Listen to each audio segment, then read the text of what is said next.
Oxford from the inside. The good, the bad, but always the truth.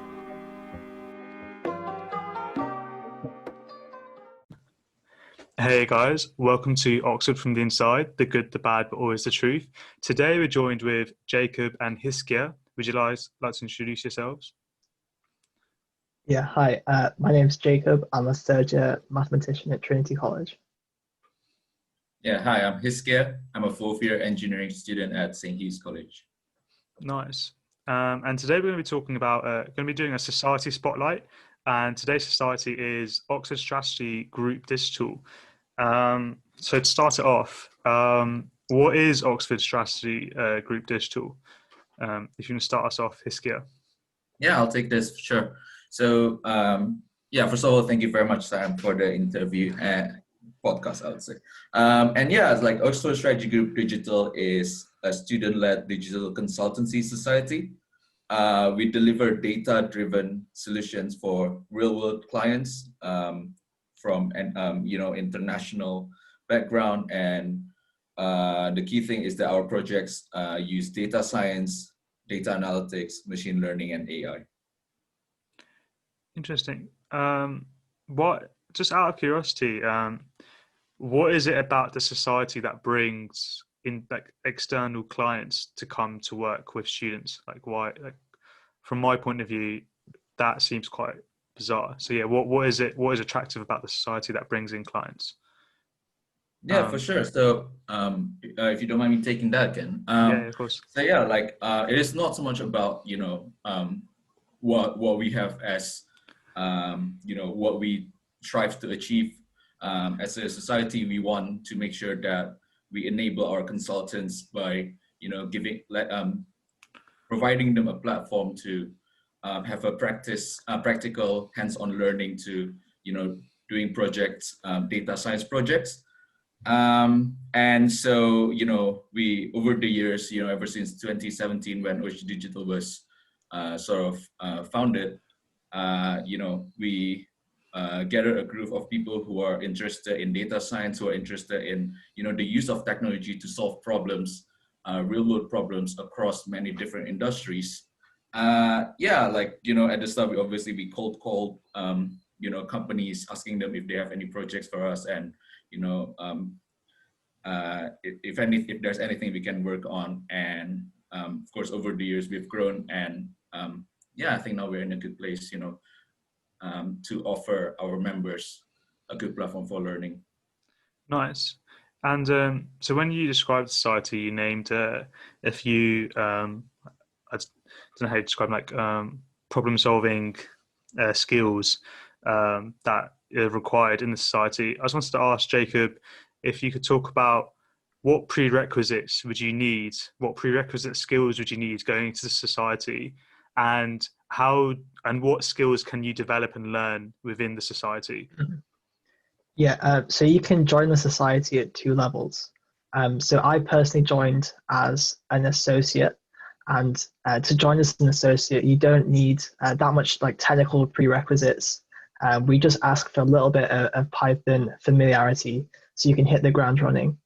But if you join as an associate, you'll kind of do a couple of terms on the associate program where you'll be doing internal projects and building skills through classes and workshops. So to do that, you just need a little bit of familiarity with Python. Or if you're a student with more experience in machine learning, maybe you're a PhD student, or you've got built up experience another way, you can join straight as a consultant. And so for that, there'll be a little bit of a more technical requirement on that. So Jacob, what are the differences then between being a consultant and coming in as an associate? Yeah, so we do have like a slight interview process, but don't worry, it's nothing serious. So for an associate, we just ask that you are familiar with Python. So I'll give you like a small coding test. I'll just test that like the basics, like list manipulation, string manipulation, kind of loops and if statements, kind of like just like a working familiarity with Python. And then if you're coming in as a consultant, we ask for a bit of a more technical background, so experience with machine learning, familiarity with like pandas, like certainly NumPy, some machine learning frameworks. So to give maybe people an example, a couple of years ago, we gave people like an interview challenge if you're coming in for the consultant role, where we asked people to analyze Black Friday sales data, so online sales data from retailers. I think it was anonymized, but it's like a fairly open-ended question. Like you just had to analyze the data, determine what products were selling, what wasn't selling, and kind of come up with a recommendation for like how you might advertise around Black Friday. Open-ended question where, because the data set was so large, there's scope to use various machine learning techniques to uncover correlations and insights. Interesting. And can you go up to being a consultant from coming in as an associate? Yeah, so you can come in as an associate. So there's no constraint on your degree or year background. You'll typically you'll work on an associate project, which we can talk about in more detail later. You'll typically be an associate, maybe 2 to 3 terms, and then you'll get your first kind of hands-on experience as a consultant with a client project. And I don't know much about computer science or coding, but it seems like you actually have like a great opportunity to learn a lot, like for free, like a lot of free education in these kinds of. What things can you learn again as being an associate? There are courses to learn these things that would cost money that you learn for free through the society. Yeah, so maybe I'll just kind of quickly talk about my experience as an associate. So I joined as an associate like pretty much a year ago today. And so the associate program runs for like Hillary term every year. And so I joined Hillary of last year, and you get assigned an associate project, which you work on over the duration of the term. I worked with a team of, I think it was like 6 other students who were also associates, and our challenge was to implement something called the generative adversarial network from reading the academic paper, using kind of like from the ground up, using the kind of pre-built functions. And so that project you're working as a team, very kind of independent with like a task. You'll have some help from a mentor who, in my case, was a PhD student. You'll be guided through that process, but it's a really great like independent learning experience to get you familiar with some of the more technical, like the nitty-gritty details. And alongside that, there was like a student-run lecture series. I think the title was like Zero to Hero in Machine Learning.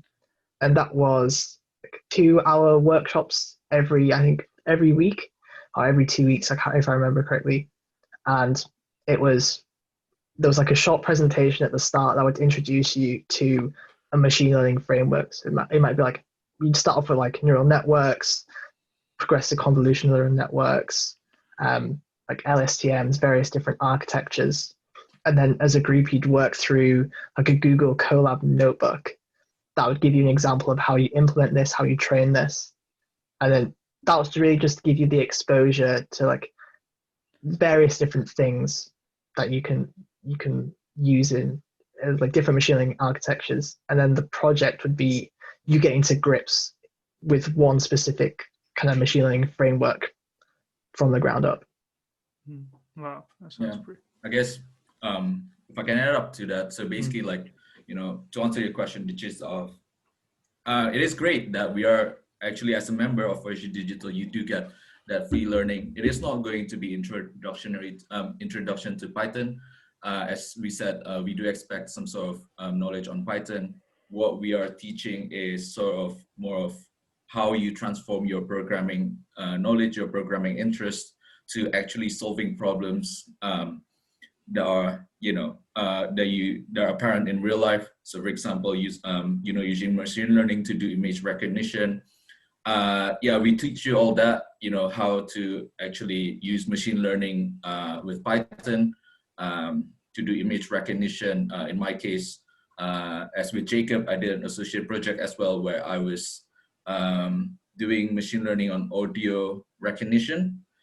And what I was trying to do is to develop some sort of algorithm that turns any song into a karaoke version of it. So by removing the vocals side of a song, get the karaoke version of it, which was really cool. And it was sort of an extension to my initial knowledge about programming, because before I joined OSGD Digital, I could write code, I could do a little bit of Python, but I don't know what to do with it. I don't know how I can transform this into something that, can actually solve problem that I see in my real life. And yeah, it was certainly a great experience, and very fruitful. So nice. So with your project, were you able to do that? Were you able to change audio into the karaoke version? Yeah, we don't talk about that. So yeah, we got up to a certain a good stage, I would suppose. There are actually different, I guess, like professionals, proper companies that are actually doing that, and it was more of a question on whether you can reproduce, whether you can separate the vocals, as perfectly as possible, because the way we do things is by using, like, through machine learning, you can sort of extract or like pull out the vocals, but obviously it's going to be different when you apply that model into a Rihanna song. Rihanna is very low pitch, high pitch, I'm not sure, as compared to a Jay-Z song. It's going to be very different. So yeah, to get that sort of like a model that can work on any song, that's the difficult challenge. And yeah, like, it was interesting regardless. Nice. Just for anyone who doesn't know, including me, Jacob, could you give a quick definition and description of what is machine learning? Yeah, so in programming, you're usually writing in instructions and to write the instructions, you have to know what to do. So there are some problems where it's not obvious how you actually approach them. So it's very, very difficult, for example, to write code to recognize someone's face in an image. It's like, how exactly do you do that? You can't really formulate an algorithm, like a hard-coded algorithm, to do that. So machine learning is the umbrella term given to like a class of algorithms that allow a computer to, in brackets, learn how to do problems like that. So a way to tackle problems which you otherwise wouldn't really know how to deal with. Interesting. I think I followed that. I'm hoping the viewers did. I know that you've done some client projects, Jacob. What has yours been like? What has your experiences been like doing these projects through the society? So it's been really fun, actually. I'd say fun is the overarching word. I've really enjoyed my time there.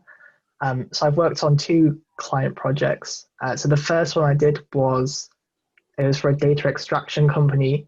So they would have, like, I'd call them French newspapers, French kind of documents, and we had to extract like the things, like the entities in the text. So like there might be an article about a company, you had to tag that article with the name of the company and the people involved, and put that into a database. And then the second project I actually worked with Hizkia on, which was for a hedge fund, where we were looking at kind of modeling financial derivatives and kind of trying to find kind of profitable trading strategies based off some data that they gave us. Oh wow, that sounds really interesting. Especially, I imagine loads of people must have used the society on OSGD to as like a springboard to go into careers that they want to go into. Could you tell us more about that, Hizkia?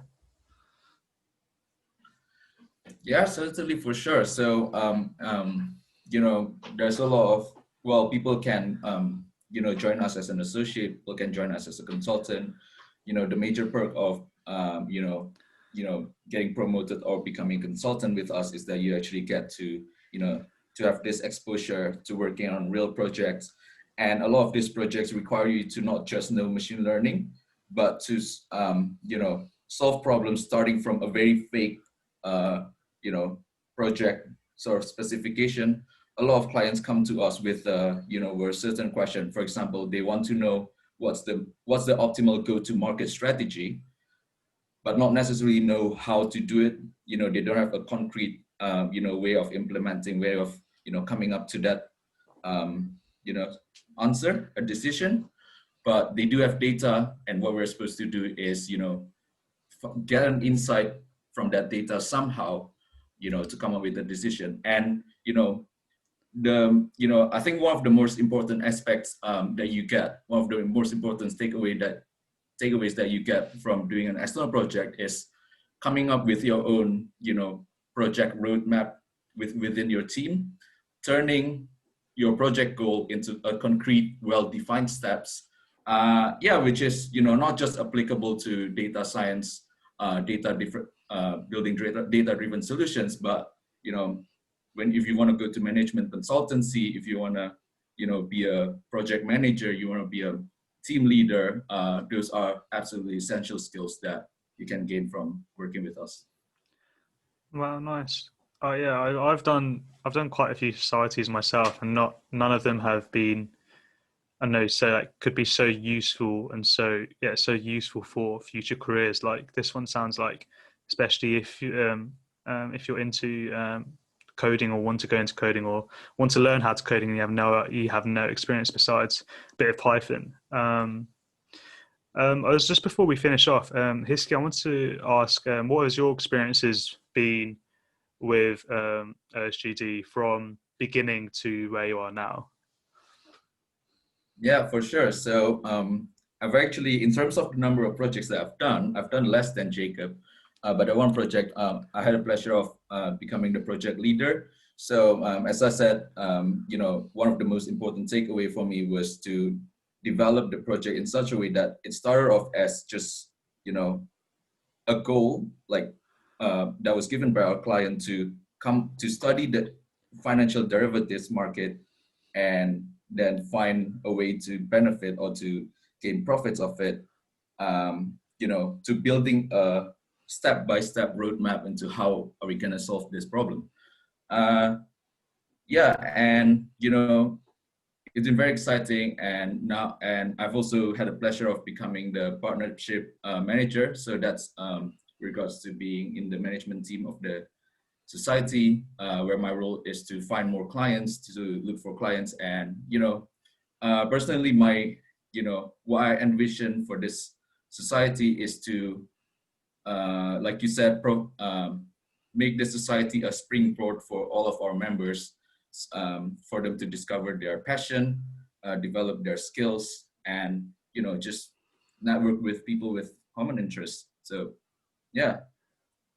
And one last question, so what would you guys say to someone who finds the idea of programming quite scary? Because I think there is an idea that coding is something that other people do and that someone can't do if they haven't had any experience, and it's like you can get to a certain age where you feel like you're too late, you've missed the boat. What would you guys say to those people? Starting with Hizkia. Yeah, for sure. I mean, if there's any sort of words of encouragement, I didn't start programming until I joined university.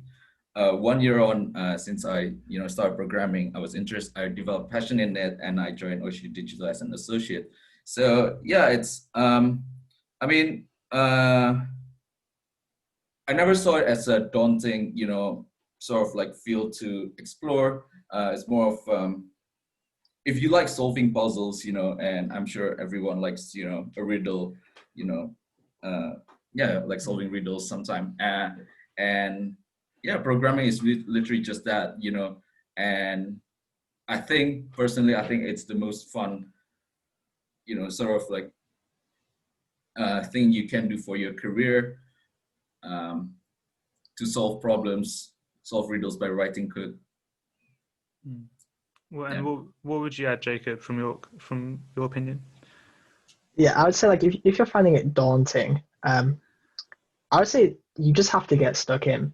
So if you're starting from scratch, you can find plenty of free introductory courses online. Yeah, there's great HackerRank and very sort of like challenge platforms, which are great for building your skills. But I would just say to really learn programming, you just got to get stuck in with a few projects. Have a mess around with various data sets, various languages. There's the online coding community is great, and there are plenty of resources that you can use for free. Or get involved in society like this, where you can kind of be helped a little bit through the process. But I would say the overarching motivation is I just find it incredibly fun. Nice. So give it a try. It is in terms of like anyone who likes solving problems, solving puzzles, solving riddles, does sound like the perfect thing. And just from my experience, I know like coding's a massive part in chemistry, which I didn't think it would be. And I think coding, obviously, I imagine you two would both agree, coding is going to be much more prevalent as the years goes on. And I think in terms of going to from a more academic side, I imagine being able to code, being able to do machine learning, you can solve a lot of problems that comes up. You can solve a lot of questions that come up in all disciplines. If you have evidence that comes with the statistical arguments. But if you have coding like machine learning in your back pocket to be able to answer these questions, you just you have more tools at your disposal. So there's that argument as well. Being a jack of all trades. Is there any? Go for it. No, sorry. Yeah, I was gonna say so basically I think I also think that coding is something that that is applicable to any field. If you're in your geology, geography, biology, it's applicable everywhere. And really to sort of to garner interest in it, try solving problems within your area of interest through a bit of coding. I think that's the best way to actually gain some experience as well as interest in coding. Nice, because I remember something a bit off topic, my friends doing philosophy, they were talking about the butterfly effect and how feasible is that. But if they had the skill of, I don't know, machine learning, I imagine someone can actually work that out, and that's tying in humanities and a pragmatic coding together, and having it being able to produce an essay that has both arguments is, I know, in my opinion, is stronger. So it's backing up your point that it does seem very useful for all disciplines. Is there anything else that you guys wanted to add before we finish off? Yeah, I quickly wanted to add that society has also kind of got a great social side to it as well. So I've met various friends through the society, and outside of the projects, we've been to the pub together. We do various little kind of, if you're looking for a hackathon partner, here's a great place to find friends to do that with you.